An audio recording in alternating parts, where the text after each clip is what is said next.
del déficit comercial del año pasado, 8.500 millones de dólares. Y eso lo perdieron en 3 semanas.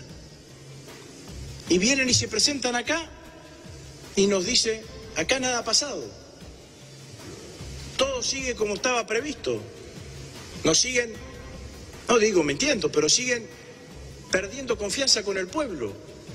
Están diciendo que van al Fondo Monetario Internacional porque ahora, después de 2 años y medio de endeudarse, descubrieron que el fondo presta a tasas menores. Mentira.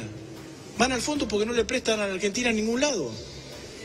Porque ya sabíamos desde febrero de este año que la Argentina había empapelado Wall Street con papeles de la deuda y no conseguía plata.